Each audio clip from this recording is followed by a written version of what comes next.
Hello and welcome back to the Wings and Riffs Totally Unstructured podcast. How you guys doing? Welcome back. I hope you guys are having a fan-dilly-dastic. You stole fizzy lifting drinks. No, I didn't. You stole fizzy lifting drinks. I pushed you to the ground. You are held down by two surly Oompa Loompas.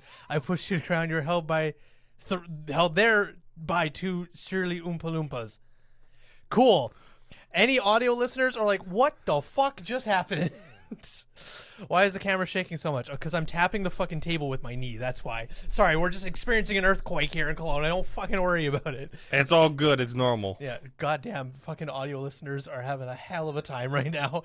Welcome back to if you don't know what's happening, that's because you don't watch the podcast live. And why is that? Because you don't know where to find it. Don't worry, I got you. Twitch.tv/Wings and Riffs podcast. The links are also down in the description down below on whatever audio platform you're listening to, whether it be Pocket Cast or Anchor or wherever else. The links to our live shows are down below. You can catch us every second Sunday at 6 p.m. Pacific Standard Time. So, what are you giving me that look for? Was the dab necessary?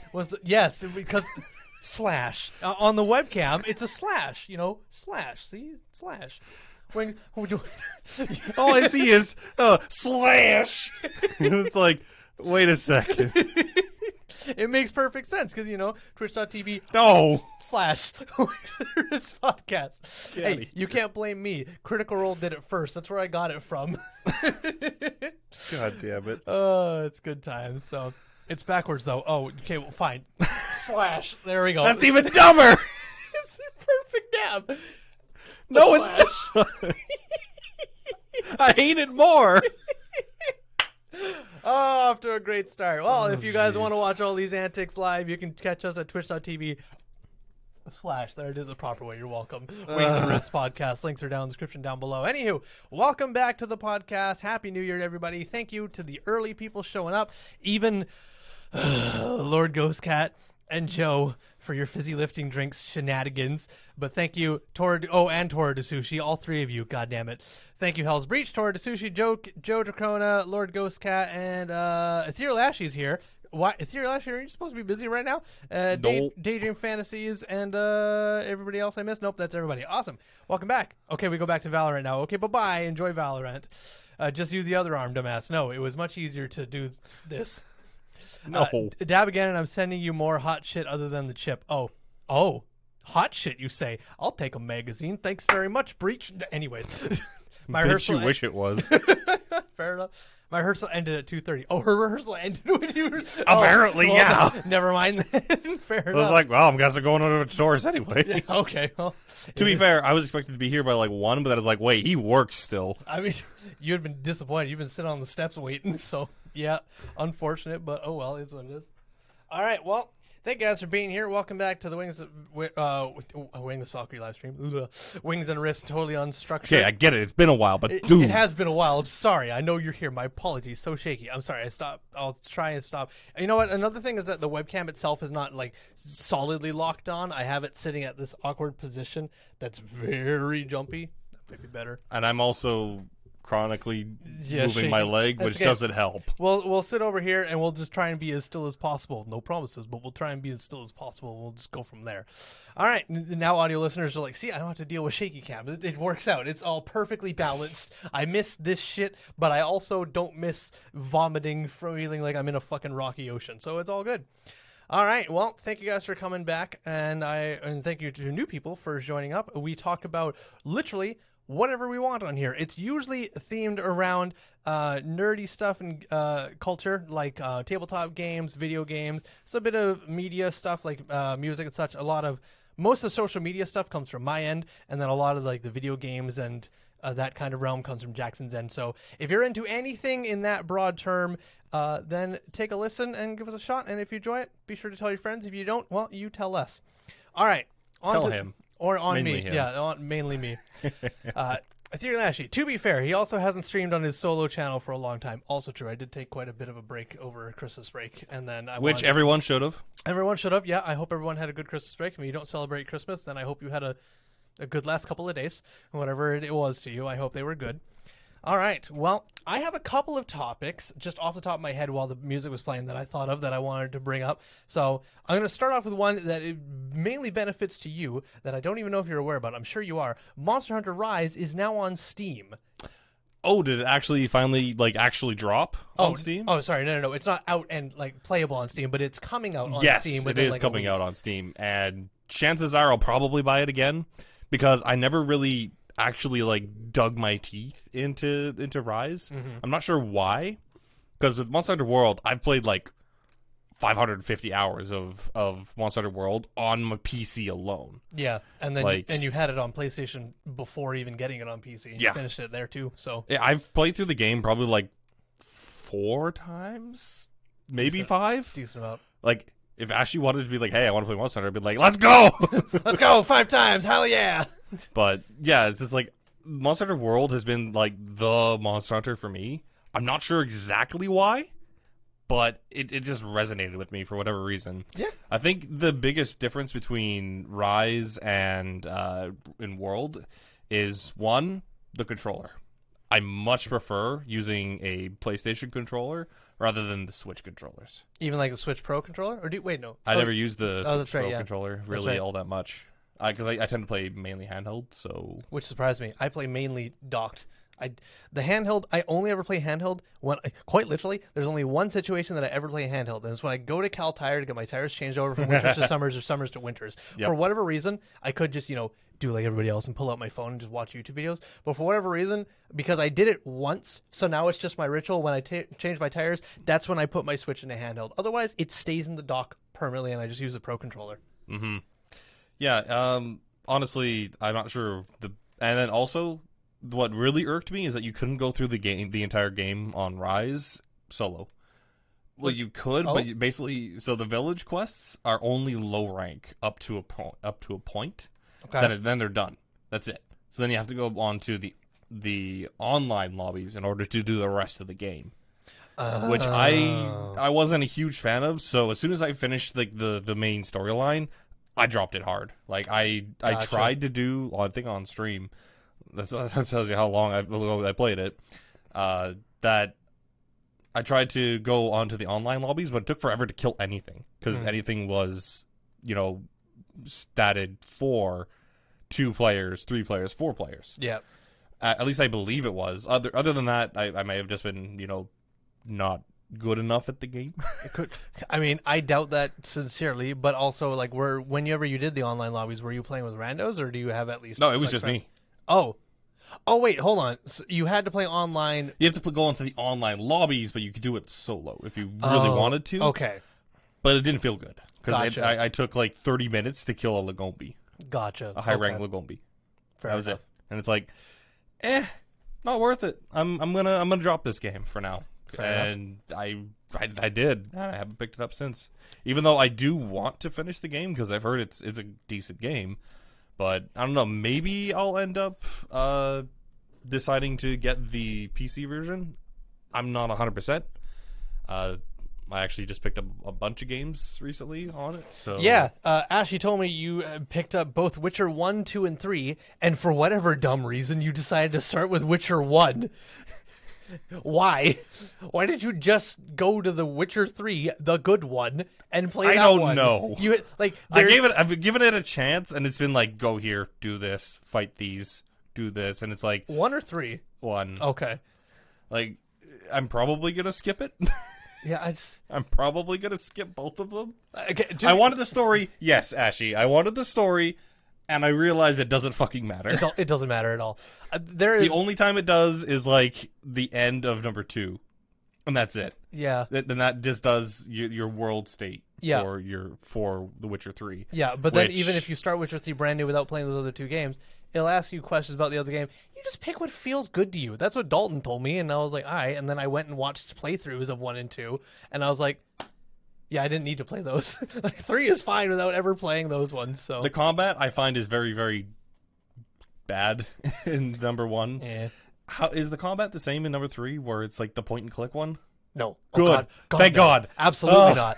No, combat in number 3 is almost Monster Hunter. Yeah, I mean, Monster Hunter-esque. It's Esque, nowhere to the fucking degree of Monster Hunter where you're fucking flinging and grappling and shit and bouncing and Fucking twirling. love You're Monster not doing any of that ridiculous shit. It's akin to like standard third-person fighting medieval games. That's great to see because Witcher 1 is click, click, click. Yeah, no. In tandem. No. In succession. That's all it is. No, Witcher 3 is your basic, like, you moving around constantly, you hard swing, and you switch your weapons and such like that, and cast spells. It's it's not fucking point and click. So, that's been my biggest issue so far is that the combat is really fucking boring. Yeah, no, so, I would say I'm probably gonna skip it and just go to. I would just go straight to 3. 3 is a hell of a good time. Wonderful. Because that leaves me open to read the books. Yeah. Have you ever read any of the books? No. No, I haven't, and I've been told to. And because right now I've been like balls deep in like Warhammer books and audiobooks. Fair enough. Which are great, by the way. Mm-hmm. Highly recommend. Like Infinite Divine, loved it. Caiaphas Cain books, fucking great, hilarious. And your favorite Soul Hunter trilogy, so good. Very good. And the thing is, like, someone could be like, "Oh, you're biased because you play Night Lords," but at the same time, you didn't. Well, that's true, but at the same time, though, no, I did. I played Night Lords long before I even knew a book existed. I played Night Lords way back in like middle school, just because I opened the codex, and literally the only reason I picked Night Lords, there was two reasons I picked Night helmets. Lords. Yes, it was the helmets. There's two reasons I picked Night Lords for my army, because I liked Chaos, just because they were evil and spiky and they look cool. And who the fuck wants to be the good guys? There is no good guys. Yeah, but back in middle school, Space Marine was the good guys. Mm-hmm. So I just picked up Chaos Space Marines because they looked cool. They had the spiky bits, and I like spikes. And then just flipping through the codex, every page looked the same. But then you got to the Night Lords codex, and the whole page was black and the text was white. Whereas every other page of the codex, talking to things, it was white. I mean, like a tinge of brown with black text, but the Night Lords one, it was all black text, or all black with white text, and then they had a big picture of a Night Lord, literally lightning not painted on, jumping around his armor, and giant sprawled red bat wings, and I was like, done. These guys, this is my fucking army, and I painted them as is, and then when I found out you could actually buy custom helmets for them as such, you did. Oh, so good. Bought them. I didn't. Were they resin? Oh yeah, they were metal. Oh god. Yeah, no. The old fucking helmets. Some of my Marines, some of my Night Lord Marines, you pick them up and they look like the exact same Marine, but one's heavier. There's no washers at the bottom. It's just because the shoulder pad and the helmet are metal. Oh, that sounds awful. Yeah, but at the time I didn't fucking know any different. I was just like, slap it on there. Yeah, just fucking click, glued. It's fine. It is what it is. So, but yeah, and then long, well. And then later, I found out Night Lords are actually dog shit. They're not the greatest. They're not the tabletop. greatest. I mean, the rules center around morale, whereas morale doesn't fucking matter. Morale anymore. is not a huge deal. Like sometimes, yes, you could roll a 6 and one guy runs, and then you roll a bunch more dice and you roll a bunch more 6s and a bunch more people run. And sometimes ones, either way. But sometimes it can happen, and yes, Night Lords can somewhat affect that, but it's just. Try it against the Custodes with their 11 leadership. Yeah, exactly. Like shit like that. It's like, okay, there's no point to ever like the best things about Night Lords I find there's a couple of their stratagems are really, really good. And their names are fucking great. Yeah, that as well. They're fucking great. Like in Midnight Clad, -1 to hit. Vox Scream, I've never got to use it, unfortunately, but it's the best stratagem they have. Within 6 inches, just turns off aura effects. Like, there are so many characters and such that would be fucking mint against, but I've never been able to use it. Yeah, against it meant more when the full chapter master rerolls was an aura. Yeah, it definitely meant more then. Yeah, it still matters. It still matters now, but back then, if you could shut that off, ooh, yeah, if you could just shut off call for a turn. Yeah, you were singing. It was good shit. Or a Space Marine captain, or Gilliman. Yeah. Oh, you just shut down all of Gilliman's aura effects. Done. Oh, that's probably still good against Gilliman. Mint. So, but yeah, we'll see what I'm very curious to see what their new rules bring in their new codex, because I don't know how else. Because if you want to stick with I know we're hopping all over the fucking place here, chat. Welcome to the Wings of Earth Totally Unstructured podcast. It's called Totally Unstructured for a reason. Absolutely. But I'm very curious to see what they're gonna do with Night Lord rules, because I feel like they go down they heavily influence morale as Mm-hmm. their chapter tactics or whatever it's called for chaos. I can't remember exactly, but whatever. It has to be way more heavy-handed than it is right now, just because morale matters so little. Yeah. As is, it didn't matter very much in 8th. It still don't matter too much in 9th. There's Yep. very few armies where morale is like after you lose 2 or 3 units in a squad, you're like, oh, I'm real nervous about morale. But most units, you're like, how many guys lost? I lost 5, but their leadership's 12. Okay. It just never matters. So Yeah, like doesn't mean a whole heck of a lot when my army that I play mainly has leadership 10 across the board. yeah, exactly. They don't give a flying fuck. Yeah, it's awful. I'm like, okay, well, See, what I could see them doing is having what they have right now, but adding -1 to combat attrition as well on top of it. yeah, that would definitely be a boon. That would be something. So like a max of like -2 or something for that one, because otherwise just make it -3, maybe -4, -5. Fuck it, why not? Let's just on fucking 6s they're running. let's just throw the gauntlet. I feel like comboing that, because it's one thing to have them fail, but it's another to make them run. Yeah, absolutely. So if they did that, That would then- be, you know what? I'd be happy with that because, like, I'm not out here asking. Like, I want Night Lords to be the strongest chaos unit. It's you just not want to give them a bone. I just want to be. I don't want to feel. Give them a scrote. I just want to be able to play my Night Lords and feel good playing Night Lords because their rules are not dog shit. Yeah. Like, most of the time that I play Chaos now, I don't play them as Night Lords. I either play them as World Leaders just because I like to slap, and even World Leaders right now are not that great. But I usually... Just wait for the codex. I know, it's coming, 100%. It's all but confirmed to be coming, and it's going to be mint.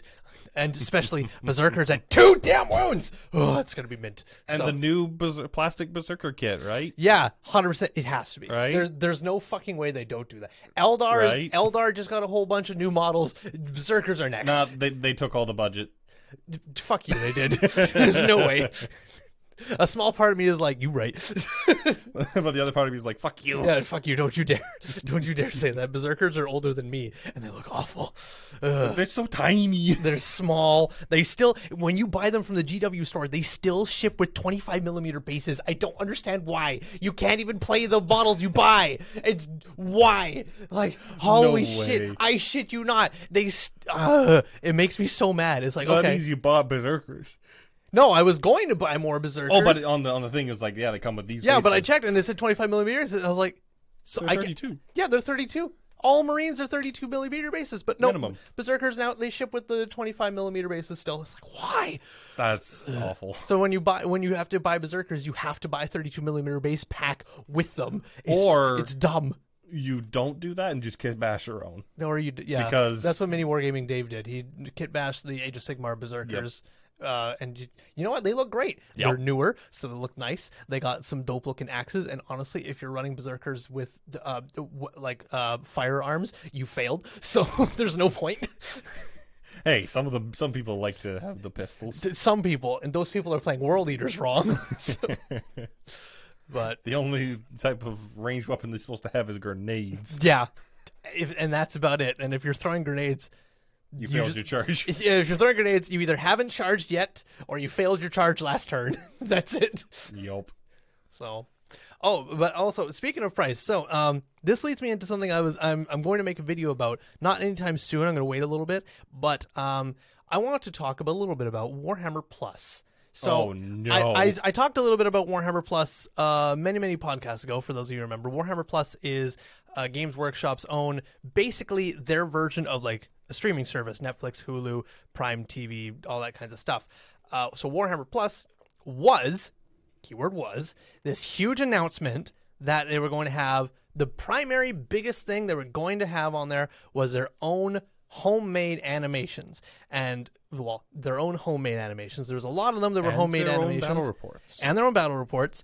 So everything in total, there was their own battle reports, lore masters, which is just talking about the lore of certain characters and events and such. Animations, all of the old White Dwarf magazines are all in there. Their entire painting tutorials line up, and that was about it. Yeah, that's it so far. And then if you sign up for an entire year, you get an exclusive model for either Age of Sigmar was an orc or Warhammer 40k was a sniper assassin. Vindicare on a destroyed Sisters of Battle statue, which looks dope. It's cool. It sucks that you have to wait an entire year to even get it, but I get it. It's the incentive to keep your subscription. And trust me, they need that incentive because here's the thing. Here's the thing. There are, I think, when I last counted, there was roughly 15 or 16 animations that were coming out for Warhammer Plus, and the biggest one was Astartes 2, because a lot of animation or animators on YouTube who were either had made Games Workshop animations or were in the process of making Games Workshop animations. Basically, they were told by Games Workshop, hey, we love what you're doing, how about you come work for us, or you erase everything off YouTube. Yep. And I think every single one of them, except for like a very small handful, said, sounds great, we'll come work for you and continue our animation with your budget under your care, but we can't release it on YouTube anymore. And, for most of the animators, I get why they do that, honestly. It's a no-brainer. It's a no-brainer. The unfortunate thing, though, is that I don't know how Games Workshop is doing this, and I understand that Games Workshop is primarily run by a lot of older people who don't understand a lot of things about today's world, and that sounds like I'm being mean, but I'm being 100%. You're being honest. I'm being 100% genuine, because honest to God, I surf a lot of Warhammer content. I Google a lot of Warhammer stuff. Google knows what I like. They serve me ads across every fucking platform based on what I like, and I see very, very little Warhammer ads. And the only ads I do see for Warhammer are new news articles on Warhammer Community. I haven't ever seen one advertisement for Warhammer Plus once since I signed up. Not once. And not even when I'm not even like doing my own thing, just going through, like if I'm reading like an article on Spiky Bits or something like that, and they have their ads on the side, not once do I see an ad for Warhammer Plus.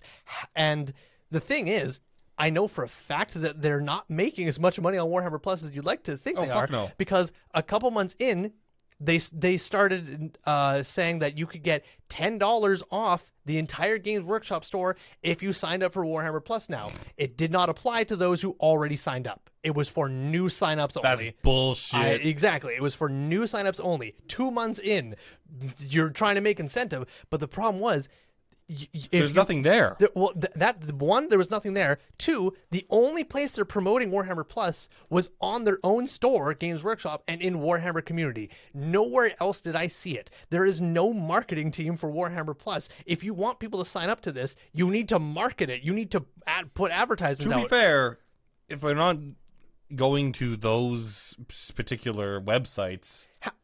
But here's the counter thing, and this will bring me back to the animations when they were on YouTube. How many people watched Astartes on YouTube that have no fucking idea what Warhammer is, but loved the animation? I know a couple. Millions. Astartes had millions of views across each one of its episodes before it was condensed into all 5 into one video. Millions of people watched that, and there's hundreds and hundreds and hundreds of reactions of people who have no idea what Warhammer 40k is, no idea what a Space Marine is, but they watched the animation because the animation was that good. Crisp. And then out of nowhere, gone. And then just a video on their page saying, hey, we moved over here, and that's it. How many people are going to now go over to Warhammer Community, make a My Warhammer account, and sign up for Warhammer Plus just to see Astartes again? None. Zero, because everyone is re-uploading it to YouTube. Granted, those re-uploads don't last a long time because Games Workshop's out here fucking, no, you can't. It's our content now. Hammer. Yeah, it's our content now. You can't see it, and it's... So that, and sorry, I lied. There is one other place that they are promoting Warhammer Plus I completely forgot about. Their own YouTube page. Yeah, but it needs to be marketed a lot more, and I struggle to think how on earth they're making money, and I really don't think they're making what they wanted to make out of it. Absolutely not. Because, and this is where we get to the big thing. What I want to do is I want to make a Warhammer Plus 1 year later. Is it worth it video? But I have to wait about 3 more months in order to do that video. So, but at this point in time, so there was roughly 15 animations promoted for Warhammer Plus that are already in the making before they even announced Warhammer Plus. 15 animations already in the making. You want to know how many are on Warhammer Plus as of today? Because I checked it today. Two.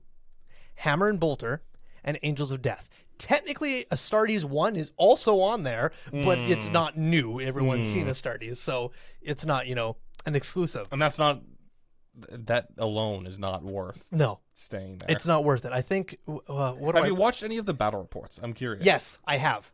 Are they good? Okay, it very much depends. Okay. Are they fluffy as hell, or are they crunch? This is a different topic I'm going to get into in a second here. Okay, so here's the I'll get to that in a second, but right now at this date, I think I pay roughly, what do I pay? I think I pay close to $12 Canadian a month for Warhammer Plus, which includes everything on Warhammer Plus, free subscription to the Warhammer 40K app. Right. And the Age of Sigmar app, if I ever use it. And I think that's it. I think that's about what I pay. It's probably somewhere around there. I'm not going to go searching for it, but somewhere around there. It's between $6 to $12 Canadian dollars. I know that's a jump between and a half, but nonetheless, it's roughly around there. And here's the thing: I've watched one episode of Hammer and Bolter, and it was enough to be like, I made a video about that one way ago. You could see it's titled "Why Games Workshop Doesn't Care About You." Hammer and Bolter review. Accurate. You can watch that review, and there's a lot of other reviews that I watched that basically echo the same things that I had, which is unfortunate because it means I'm right. Because if everyone else is saying the same thing, it's got to be true. But anyways, and then the other animation they had on there, Angels of Death. I watched the trailer for it, and I talked to you a little bit about it before we outside of podcast, and it visually looked interesting, but I was really disappointed in the sound effects. Like it was a Terminator, had a twin bolter, and it ran out of ammunition, and he chucked it on the ground, and it landed, I shit you not, like the sound of a tinfoil ball going tick, tick, tick across the floor. It was so disappointingly unheavy, and then he pulled a power sword and it lit up, and the sound of it lighting up was it was okay. It wasn't awful, but it was okay. But then when he swung it and he was cutting down gene stealers, it makes less sound than my fucking conductor stick. Ouch. I don't know if you guys can even fucking hear that, but here, this one's more sensitive. We're gonna just, I don't know if you can hear that at all, chat, but it was sad. It was really, really sad. You want to hear? I want to hear. Yeah, I want to hear. There has to be the sound of a whoosh as it cuts through the air, a bit of a shing as it goes over the metal, and then when it hits something, it needs to be satisfactory, hit with punch. You want to hear the meat, the bone. Give me a thunder hammer. So we're gonna get to that. No, no, it's not quite a thunder hammer. We're gonna get to that though. So, but that kind of thing from the trailer, I was disappointed, but I was a little optimistic because I was like, it's the trailer, it's to promote it. This probably isn't what it's gonna be like in the final scene. They just need to get a trailer out. It's exactly the same. It's so disappointing. It's exactly the same. That scene is exactly the same, sound for sound. I checked. I went to the trailer. I listened to it. I went to the episode, that part of the episode, and I listened to it. It's verbatim, exactly the same. And I was so disappointed. But I watched the entire show, all 10 episodes. On a scale of 1 to 10, it's about a 6.7 from me. Come on, just add another 0.2. Hilarious. No, it does not get a 6.9. It's like a 6.7. The story is good. I like the story. The story was the one thing that kept me engaged. But out of any piece of media, story is king. Yep. Everything else can be lack, but if the story is lack, it's garbage. The story was good. I enjoyed the story. Quite well thought out. Voice acting, pretty good. I wouldn't say the best here, but I also wouldn't say average. It was pretty good. There was a couple moments where I was like, that doesn't seem to fit how your actions are doing, but I'm not an Astartes, so what the fuck do I know? True. But for the most part, it was very good, and I enjoyed it. It's sound effects. Yep. Holy fuck. Damn. What I don't understand is that Astartes sound effects are the best sounds for sci-fi I've ever heard. And it was made by one fucking guy. Every single movement feels exactly the way it needs to. It's heavy, it's impactful, and you never ever sit there questioning, would it make that sound? Yeah, you never ever think, you're never sitting there thinking that could have been heavier, that doesn't seem right or anything. But through Angels of Death, all 10 episodes, many times I was just like, That don't seem right. It's just Your brain was just like, it feels weak. It feels lackluster. But the thing that really confuses me though is there were moments. So there's a chaplain. He's from the trailer. No spoilers. Yep. There's a chaplain. And I don't know what the chaplain weapon is, but it's Crozius. that one. The chaplain weapon, which is basically a hammer, but it has fucking wings on it. Yep. Literally just a mace. It's just a mace. He comes into a scene and he fucking backhands a gene stealer with that thing. Oh.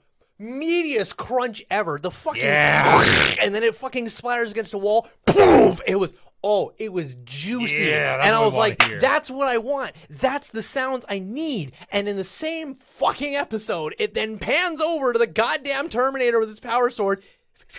Yes. I don't know what happened there. I don't know how they got it so right with the chaplain's mace and they get it so wrong with the power sword of the Terminator. It boggled my mind. And then another thing boggles my mind that a Terminator would just have a power sword. Well, he had a twin link bolter in one hand and a power sword in the other hand. Bolter? Yeah, that one. Yeah. So that was what he was rocking. But anyways, why no lightning claw? What the fuck? There was no lightning claws. Spoilers: no lightning claws in the entire show. They're blood angels. Blood angels don't typically carry lightning claws. If they were space wolves, they do, but blood angels don't really carry lightning claws. You obviously haven't fought Peter then.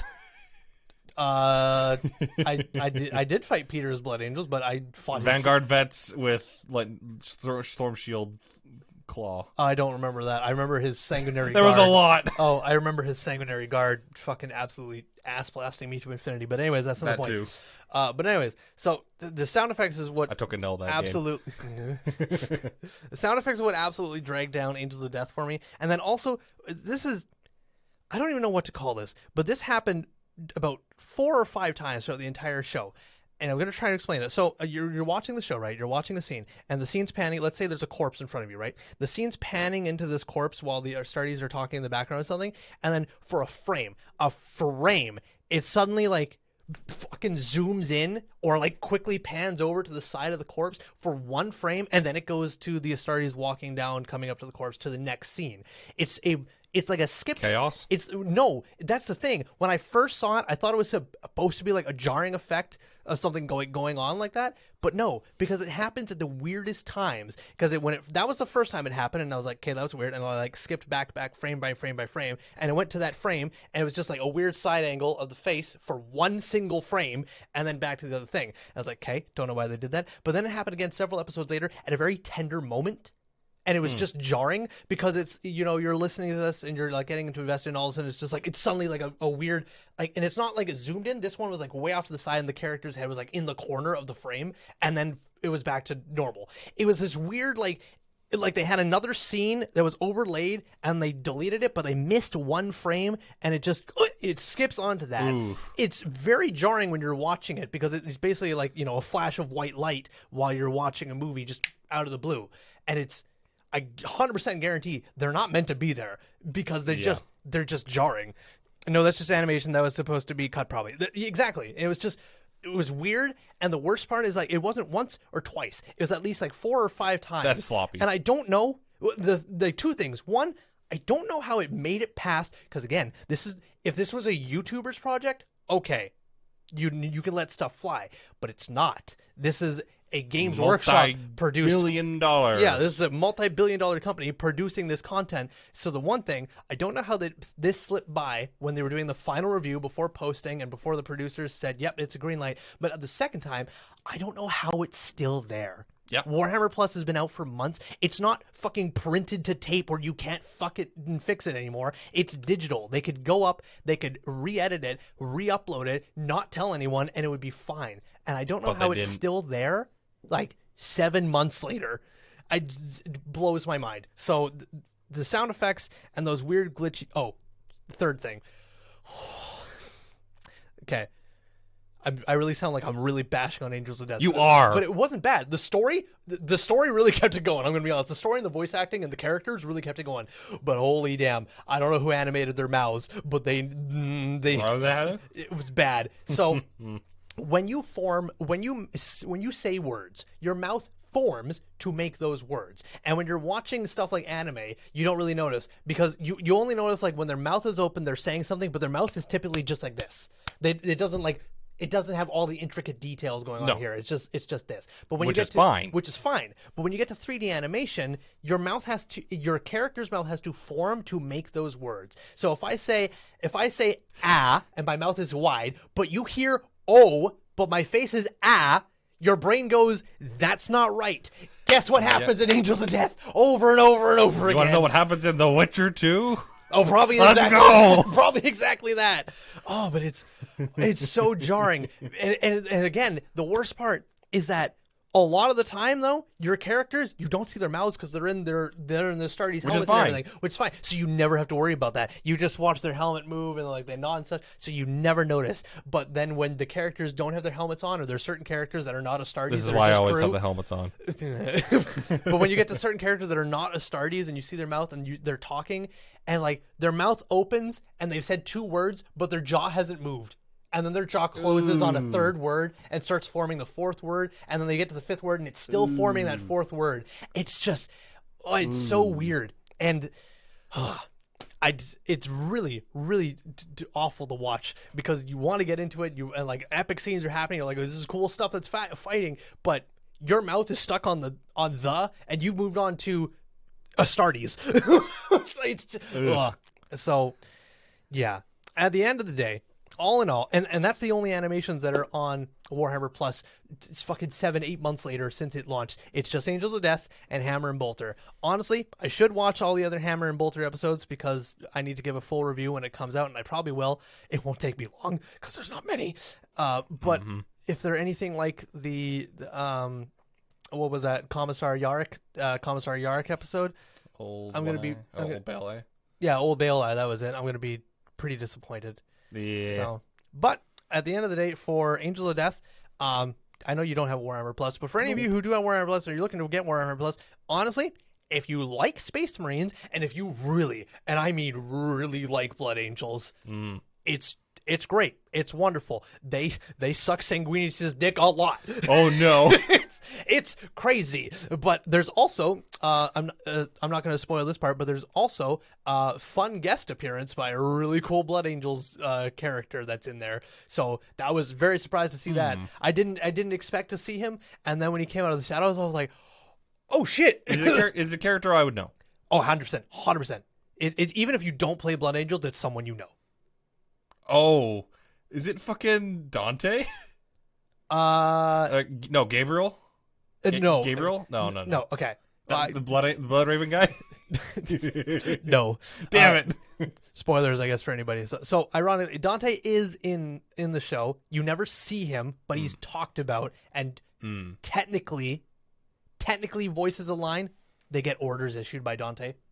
So technically he's there, but no, Mephiston shows up. Oh, that was my second guess. Yeah, damn it. Mephiston shows up, and you don't realize, you don't predict it to happen. You're in the scene, and you hear a voice from the shadow, and you're like, who the fuck be that? And then you just see his 2 like spiky things on his cauldrons. I love the Mephiston model. It's so good. And I will say he looks.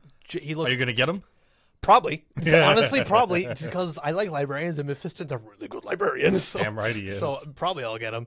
And, I mean, he has the Blood Angels logo baked into his shoulder, so that takes the painting out of it. I've already decided the Blood Ravens is just going to have the red drop just like regular... no, they have a yellow drop, which I don't understand. Fucking whatever.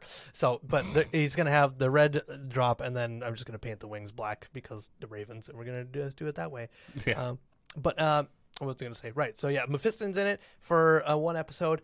Oh, he's so cool. Whoever did Mephiston's voice acting, phenomenal. Nailed it. And how they did the praise for the animation here, how they animated Mephiston. Even if you don't know who Mephiston is, the moment he shows up and moves around, you know right off the hop he's a librarian, and he's one fucking sadistic librarian. Holy shit. It's wow. Blood Angels are very good people, you think, and then you meet Mephiston, and you're like, these are the good guys. So yeah, he was very cool. It's a very cool episode. But anyways, Angels of Death, great. If you're like on Blood Angels, I think it's gonna be too much because wow, they suck a lot of Sanguinius dick, and they talk about Sanguinius and their father and the blood a lot. Wow. But I like Blood Angels, so I was fine with it. But I could see it being overwhelming for some people. Anyways, I hope that they add something like I read one of the new Necron books recently. Well, listened to. It was Twice Dead King. Twice Dead King. It was great. It took a disgraced noble and showed him returning to the place that he was exiled from and just watching it crumble. Oh shit! It was fucking incredible. Oh wait, hold on. That's the Silent King. No. Oh no. Who the hell is it? Oltix is his name. He was an overlord. Basically goes back to his crown world, and it's basically just become a bunch of flayed ones. Oh and no! It has a Serpentech construct. Spoilers, I guess, but it's walking around with corpses just on it, and people it's a corpse collector from D&D. And they're following it around because they want to eat the meat off of that falls off of it when it rots off. It's disgusting. Jesus Christ! And there's a guy manipulating everything and having meat basically brought to them, like humans and livestock. It's incredible the way it goes from I'm disgraced here. I'm never gonna last because he's defending a place, one of the fringe worlds, from like a giant influx of orcs. Okay. And it's his story of like, okay, I understand that if I go back to here, I'm going to die. But if I stay here, everything's going to die. Damned if you do, damned if you don't. Exactly. So he goes, and it is so cool to see him going and looking at something that was originally so great and just having it literally crumbling around him. That's awful. It's a really good book. It's interesting, but it also sounds awful. My favorite part is the fact that with him, so there's Oltix, and then he has like 5 subminds, which are like mini versions of himself inside of him. So he literally has conversations with himself. But it's like actual like back-to-back conversations because there's actual minds. Yes, so there's one that's interesting. They actually have their own like main functions. There's doctrinal, which is all like dynasty and the way things are meant to be and stuff like that. There's strategic, who's all about the facts and winning battles and stuff like that. There's combat, who's like literally a snarling beast. Okay. There is xenology, which is all about Xenos, and he hates it because it likes to learn about Xenos, and he is just like, yes, the poop on this one is this, and he's just like, no! God damn it. And there's one more, but I can't remember what it's called.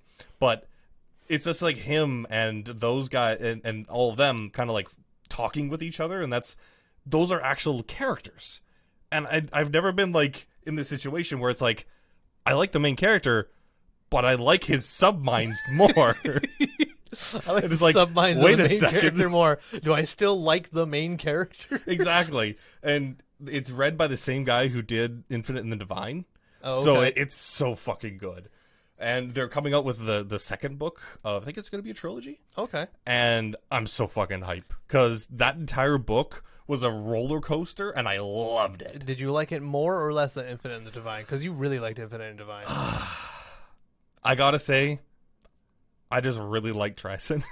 Okay. I love Trayson. He's so fucking funny. So you'd say you like Trayson more than the whole novel itself? No. I think the Infinite and Divine, with it being such it's a comedy, basically. Yeah. It's so fucking funny, how petty Orkin and Trayson get, that it kind of just trumps everything. It's just how everything just kind of coalesces to make the story.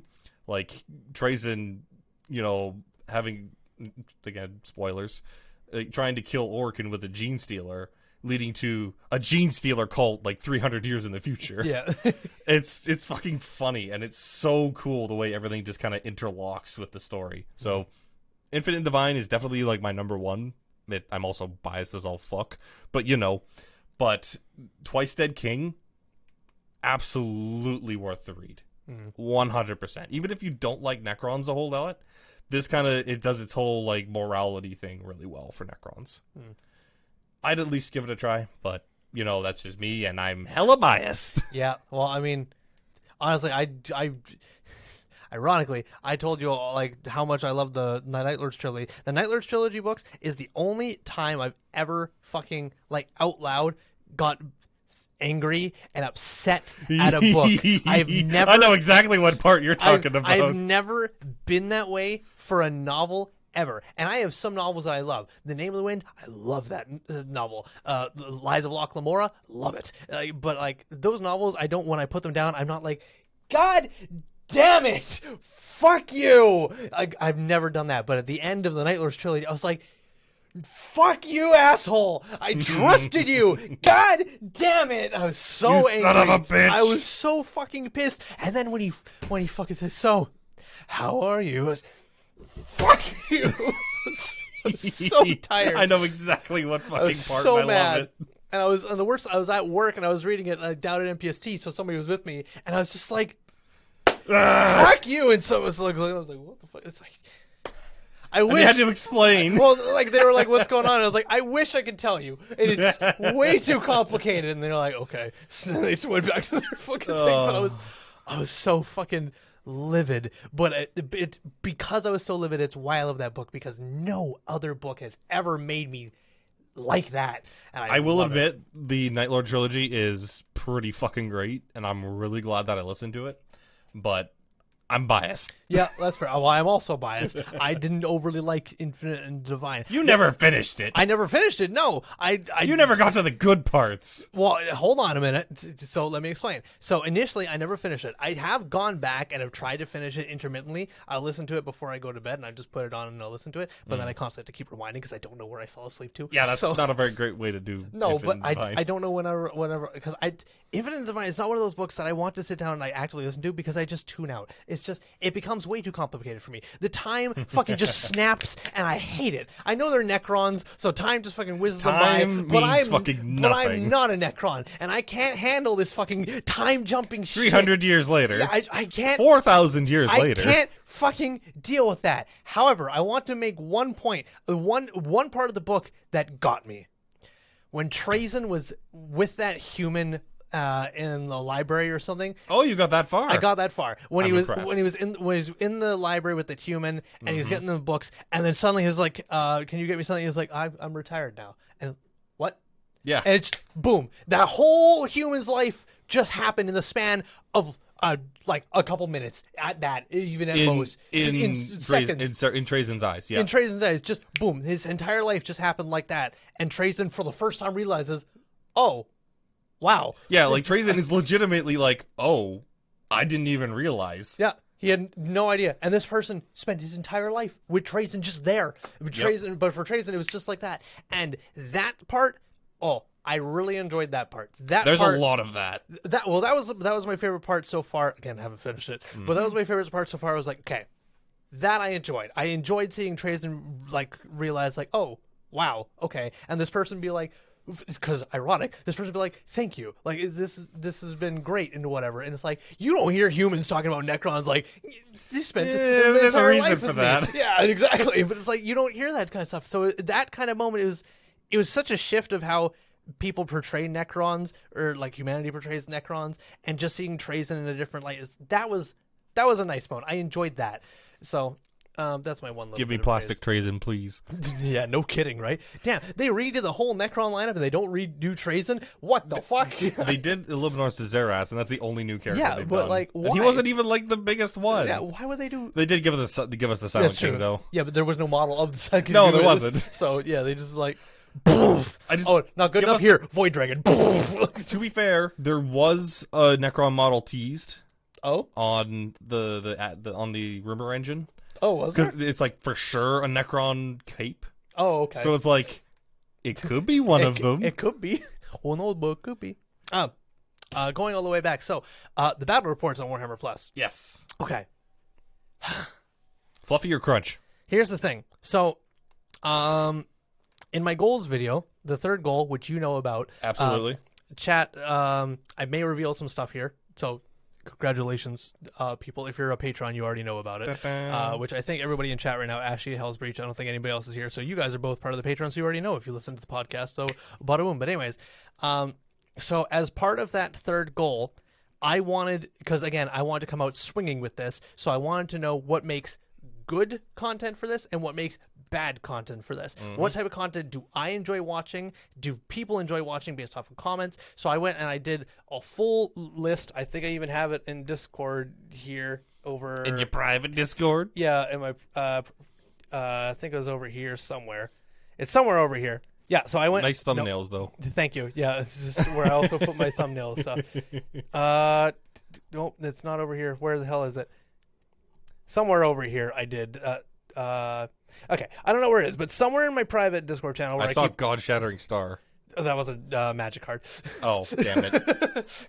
Good try though. Damn. But no, so somewhere in my private Discord, I went through all the different types of channels of that type of content I wanted to do. People can figure out what it is now that we're going to talk about battle reports. And I listed like content that I think that I can easily surpass because I have the skills and the knowledge of to.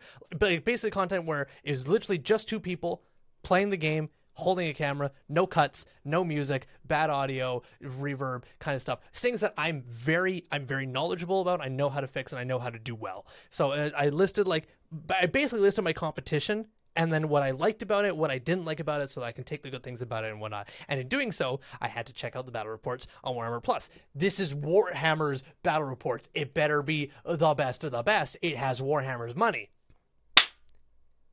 It's not that it's not high quality, because that's the thing. It is exceptionally high quality. When it comes to the minis, outstanding. Not a fucking like messed up mini anywhere. They are painted to supreme. I bet you anything they're the same minis that they use like in the book. Oh, probably. I mean, oh wait, no, actually, no, they're not. I can guarantee they're not, and that's another thing I'll get to. Like the terrain though. Prime, the table, prime, the way they do the overlays and everything, the digital overlays for like mission objectives and all that stuff, fucking phenomenal. The animations, all that stuff, absolute baller. The players, very interesting. It's absolutely Games Workshop employees, but they're fielding their own personal armies. Oh, which is why I don't. It's not like the. It's not the Codex. Yeah, the Codex books. painted. What is that company called?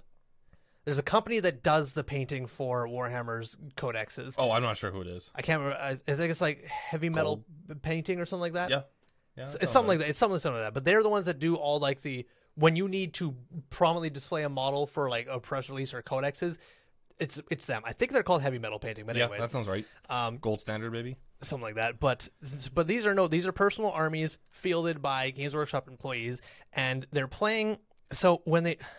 I don't think they're doing this anymore, but when they announced they were going to do battle reports, the battle reports are supposed to be basically narrative battle reports around events that happened in Warhammer's history, and they were just going to replay those battles on the tabletop. Was what they were going to do when they announced it. I watched a couple of them. I didn't watch them the full way. I just skimmed through them. I don't think they're still doing that. At least they're not in the most recent ones. If they are, they're not anything that looks familiar to me, but whatever. It's... No sanguineous Pepe hands. No, but the thing about the battle reports, and I can show them to you after we're done the podcast here, the animation and the quality is there. The money is there. The banter and the talking and like the watching experience is lackluster.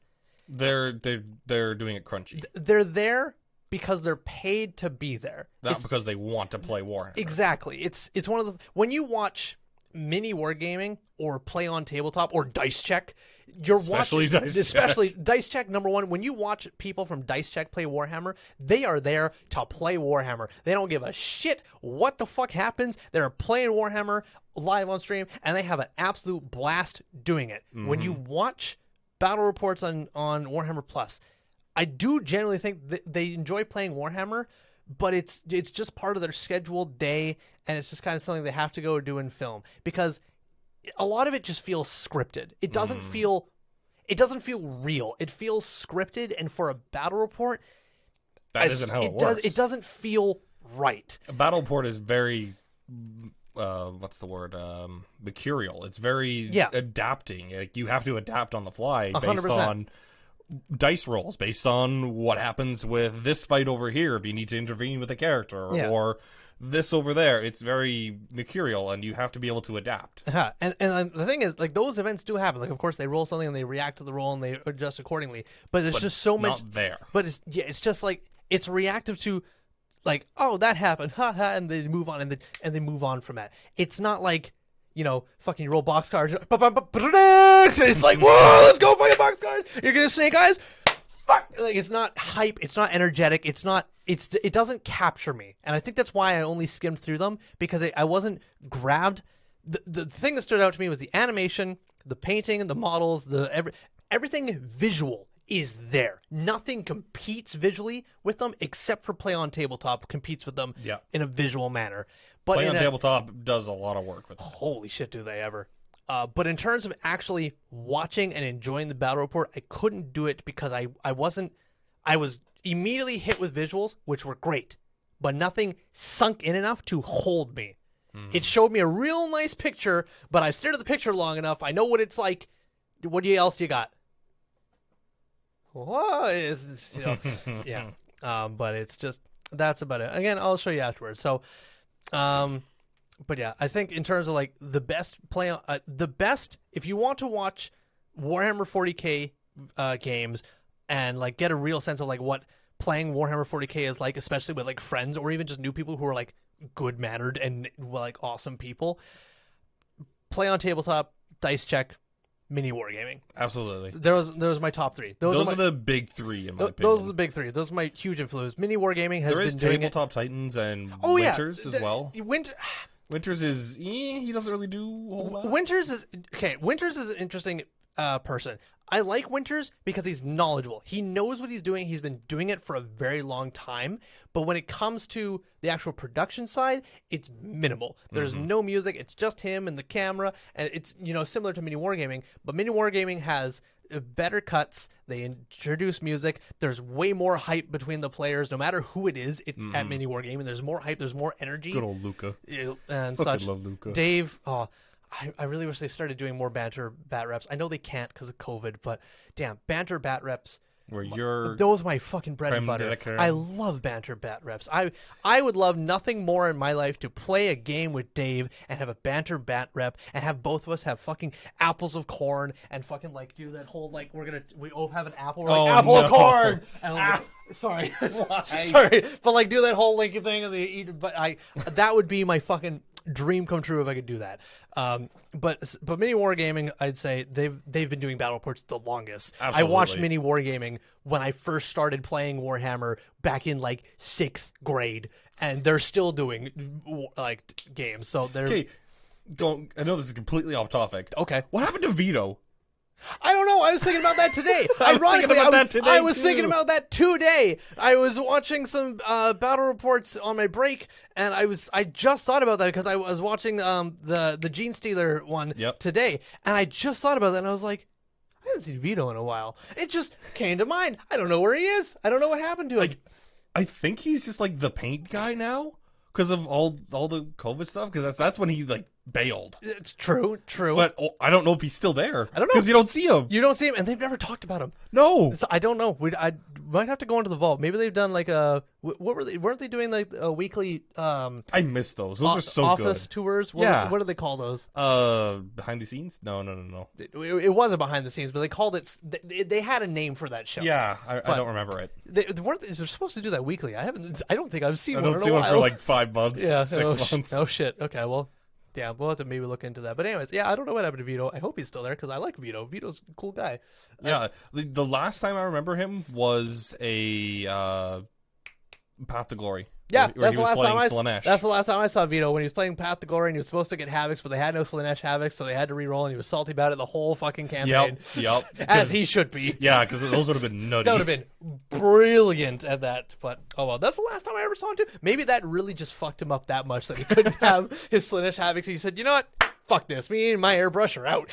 I don't know. But I think he's like they send all their models to him to paint. I think that's what's going on, but I don't have any confirmation for yay or nay on that. Yeah, who knows? I'm going to have to look into that. Yeah, like I feel like I should just like crash one of their live streams. Like, hey, where the fuck is Vito? Yeah. Chat, where's Vito? Spam. We want Vito back. And just wait for someone to answer. But who knows? And then I also want to briefly talk about the last thing on Warhammer Plus, the Lore Masters. Okay, last thing. They also have the White Dwarf. I'm not interested in all the old White Dwarf model. You want the new ones? Yeah, I want the new ones, which they're not putting on there. They put all the old ones. Great. Nobody really reads old magazines, so no. Yeah. But so there's that. But and then the painting tutorials, which if I want painting tutorials, I'm going to go on YouTube. I'm going to be honest. Duncan Rhodes, YouTube, Goobertown Hobbies, Squidmar, all great. I love their stuff. So, then going on to the Lore Masters. There's a better lore. Well, okay. So Lore Masters, honest to God, I think Lore Masters is the best stuff they have on there right now. Like Angel of Death, sure, it's great. Right. But it's Angel of Death, sure, it's great. Hammer and Bolter, I need to watch the rest, but if it's anything like Old Baelai, not so much. But Lore Masters, the guy doing the lore, he's obviously, of course, reading from a teleprompter, but he still reads it and makes it interesting. Like, he doesn't fucking go over the top. He's not adept, it's ridiculous. But he reads it, and the way he reads it is very good. As soon as you start listening to it, you're like, I'm in. I got that. I want to hear more about Glasgow Thraka. I want to hear more about Baelor. I want to hear more about Nagash. Not Baelor. Be'lakor and Nagash and all these different people. And like, ooh, they're solid. Their animations are well done. It's high quality. Probably the best stuff they make. I don't think there's one thing about Lore Masters I can criticize the way it's made. It's well done. I very much enjoy Lore Masters. Fair enough. So, nope, I do have one critique of Lore Masters. There's only like 6 episodes. What the fuck? You've been doing Warhammer Plus for like 7-8 months at this point. You only have 6 episodes of Lore Masters. There are so many fucking characters, and they're doing them for both Age of Sigmar and Warhammer 40k. They have a plethora of things they can talk about. Bring more Lore Masters. I love them. And that's about it. Oh no, we'll have to stick with Adeptus Ridiculous. Oh no. But no, Adeptus Ridiculous is great. It's there. You both get the lore in different ways. Adeptus Ridiculous is the way to get lore for people of our generation. Lore Masters is applicable to, I would say, anyone. Just the way they do it, it's very easy. You can follow. The narrator does a wonderful job. It's all fantastic stuff. To be fair, Bricky does a good job. I'm not saying he doesn't. I'm not saying he doesn't at all. But I feel like anybody can get into Adeptus Ridiculous and kind of know what's going on. There is a lot of memes. I disagree. There's a lot of memes. If you were to sit my parents down and have them listen to an episode of Adeptus Ridiculous, I don't think they wouldn't know what to do with Lore Masters either. No, you shut the fuck up. I think they would. Okay, they would retain more, even if it's information they don't understand. They would remember more of Lore Masters than I think they would of Adeptus Ridiculous. I think my parents would listen to Adeptus Ridiculous and like tune it out. 10-15 minutes in, they'd be like, this isn't for me. And they'd put the headphones down and be done. Okay, that's fair. For Lore Masters, I can see them watching the full 20 minutes for Lore Masters. So. Fair enough. And yes, Ashy, you're right. Jackson's just a really big Bricky fanboy. Yeah, you know what? That's fair. And I forever will hold over the fact that Bricky responded to me on Twitter. Get fucked. I don't use Twitter. That too. Do you remember what it was for? Yeah, he said something about Night Lords. I'll find the tweet. We're gonna sit here and find the fucking tweet. Yeah, I'm gonna go find the tweet, and then what's going on here? Oh, never mind. Okay, while I go find the tweet, I want you to talk about let's see here. What's something why did I choose my colors the way I did? Hey, if you want to talk about that, go for it. You do that. I made a mistake, everyone. I chose one of my colors to be a gray white. Sorry to interject. When he's talking about colors, he means the colors that he's painting his Necron models. And my Tau as well. And your Tau, yes. And I also chose to prime my stuff black. So I have to do like 3 or 4 coats just to make it look okay. Fuck. And when I have like 60 warriors to paint... It's a frickin' time. So, yeah, I'm very sad at myself that I did that, because it's, yeah. And it's like the main frickin' color after black. So it's like, fuck. So, hopefully next time I won't pick such a dumbass color. There's my painting rant. My notifications won't let me reload anything. I think I sent it to you a while ago though. So Yeah, you're gonna be scrolling there for a long time, buddy. probably we talk a lot. Oh no. I've been scrolling for a while. I just got to no. Okay.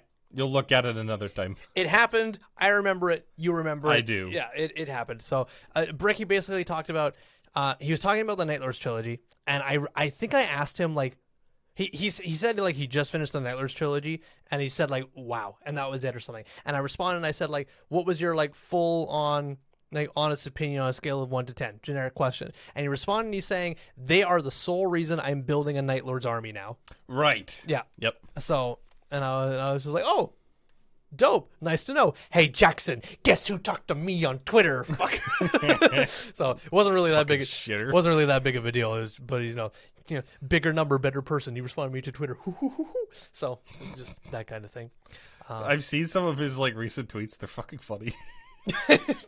Yeah. I like his emblem too. It's just him being smug. Yeah. It's really good. It's good stuff. All right. Well, that is about going to do it for today. Do you have any final topics or anything you want to talk about before we call it? We talked about Warhammer for most of it. We did talk about Warhammer for That's most normal. of it. Ironic. We started with, Monster Hunter Rise. And, the whole thing I wanted to talk about Monster Hunter Rise. I'll briefly gloss over it. I'm really scared of how it's going to look on PC. Yeah. Because it was for Switch. And, I'm not saying it looked bad, but it definitely didn't look like a game that could, look great on PC. So I'm a little nervous how that's going to work out. I mean, they do have some 40K,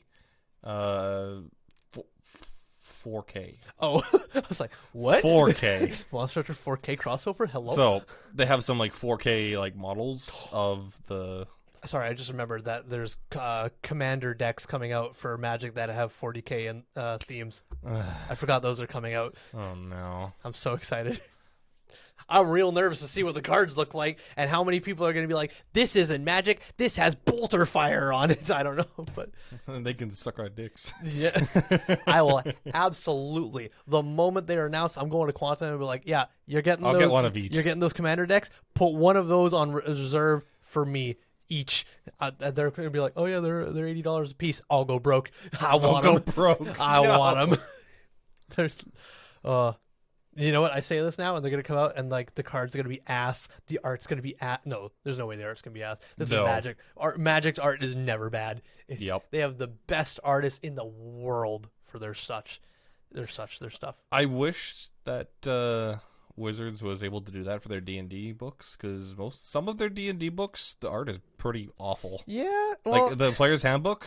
I mean, that was the first book that ever came out. I know, but it's still ugh. I mean, compared to art for first and second edition, whoa. Yeah, true. True.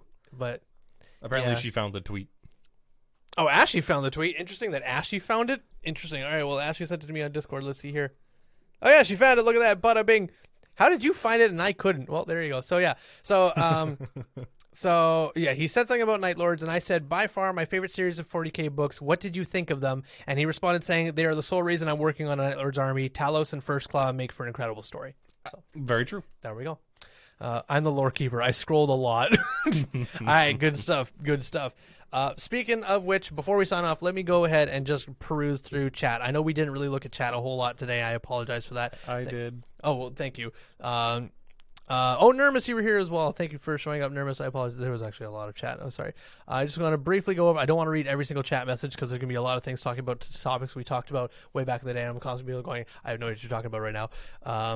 But let me just see if there's anything you guys are saying here.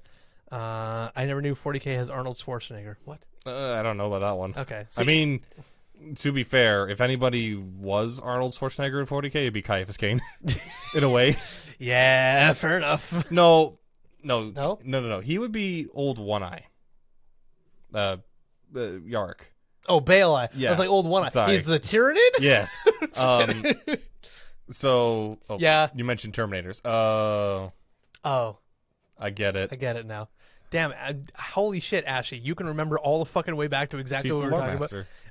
You're right, I guess. Goddamn. He's the lore keeper. He's a lore keeper. So, but yeah, if anybody is, oh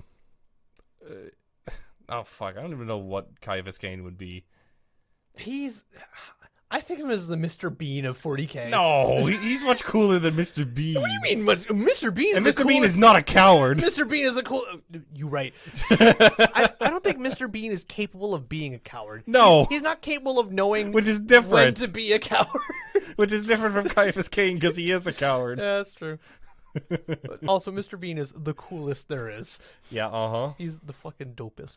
But all right, we're not making a meme of this. We're actually ending the episode. I've already done it once. So I'm not going to do it 5 times. And every time you look at it, and that's the end of the episode. And you're like, there's 17 minutes left, buddy. So thank you guys so much for being here. I appreciate you guys having a good time. Thank you for very much for being here. And thank you, Ashy, for being a lore keeper. I appreciate that. And thank you for hanging out. Hell's Breach, Daydream, Nermus, and anybody else who's here. I appreciate you guys hanging out and coming by and chit-chatting along with us.